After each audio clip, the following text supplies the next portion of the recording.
अस्सलाम वालेकुम दोस्तों, welcome back to another new video. तो दोस्तों, मेरी ये पहली लॉन्ग वीडियो होगी, आपको मेरे चैनल पे नज़र आएगी ये वीडियो। टाइटल और थंबनेल से आपको पता लग गया है। आज हम बहरिया टाउन के बारे में आपको बताऊंगा मैं। तो आप में से हर कोई बहरिया टाउन को जानता होगा, लेकिन आज मैं उसकी हिस्ट्री, बैकग्राउंड और ये कैसे सोसाइटी स्टार्ट हुई, इसके बारे में आपको बताऊँगा। तो वीडियो को पूरी देखिएगा, इतनी लॉन्ग वीडियो नहीं होगी। तो आप उसके बाद मुझे कमेंट्स में बताइएगा कि मैंने सही बताया है कि नहीं, या आप अगली वीडियो मेरे किसके बारे में जानना चाहते हैं तो ज़रूर बताइएगा। पहली वीडियो है मेरी, तो इसलिए कोई गलती हुई हो तो सॉरी। तो दोस्तों, बहरिया टाउन की बुनियाद मलक रियाज हुसैन ने रखी 1990 से। ये इतना बड़ा प्रोजेक्ट नहीं था स्टार्ट से। ये रावलपिंडी में इनकी सोसाइटी पहली बनी। उसके बाद मलक रियाज हुसैन ने इसको लाहौर, रावलपिंडी के बाद कराची, इस तरह हर शहर बड़े पाकिस्तान में फैलती गई ये सोसाइटी। मलक रियाज हुसैन का बैकग्राउंड रियल इस्टेट से ज़्यादा कंस्ट्रक्शन और डेवलपमेंट पर था। उन्होंने देखा कि पाकिस्तान में हाउसिंग सोसाइटी जो हैं सिर्फ प्लॉट्स बेच रही हैं, प्रॉपर प्लानिंग और फैसिलिटीज़ नहीं दे रही। तो इसीलिए उन्होंने ऐसी सोसाइटी बनाने का सोचा जो सिर्फ प्लॉट्स ना दे बल्कि ऐसी फैसिलिटी दे सबको जो पाकिस्तान की बाकी सोसाइटीज़ में अभी तक नहीं थी। बहरिया टाउन से पहले लाहौर का जो ज़्यादातर सोसाइटीज़ का फोकस था बस प्लाट बेचने पर था। रोड छोटी होती थी, बिजली की तारें लटक रही होती थी, सीवरेज भी सही नहीं, सिक्योरिटी सही नहीं होती थी। लेकिन मलक रियाज हुसैन ने वर्ल्ड क्लास लिविंग पॉसिबल बनाने के लिए स्टार्ट किया रावलपिंडी से, और आज पाकिस्तान के बड़े शहरों में उनकी सोसाइटी है। लोगों ने जब डेवलपमेंट देखी रावलपिंडी, इस्लामाबाद के बाद, तो उन्होंने इसी तरह बाकी शहरों में भी बहरिया टाउन को बनाया और लोग मुतासिर होते गए। मलक रियाज हुसैन की इस प्रोजेक्ट ने बहुत मकबूलियत हासिल की और इसके साथ पाकिस्तान की रियल इस्टेट की हिस्ट्री भी बदली।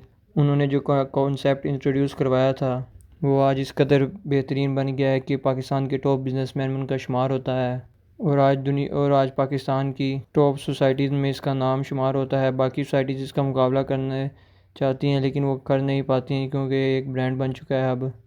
लेकिन इसके साथ साथ बहरिया टाउन के साथ काफ़ी स्कैंडल और काफ़ी कंट्रोवर्सीज़ भी बनी है।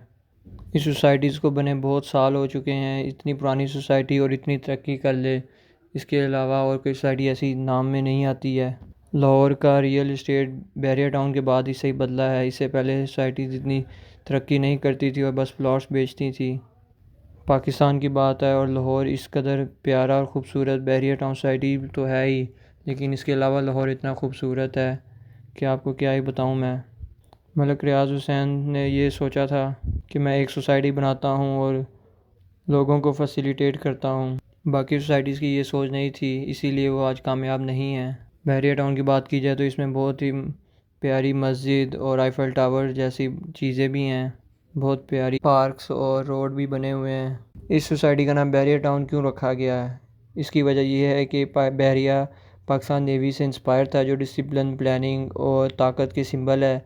इसी डिसिप्लिन और प्लानिंग को बहरिया टाउन ने प्रोजेक्ट्स में भी अपना दिखाया।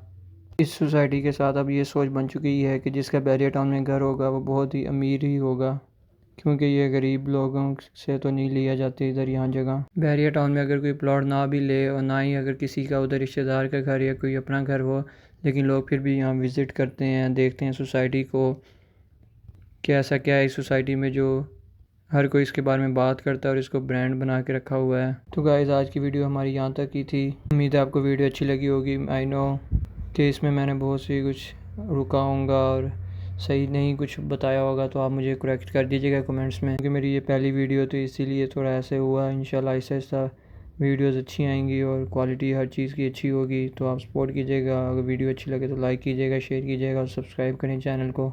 मिलते हैं एक नई वीडियो में।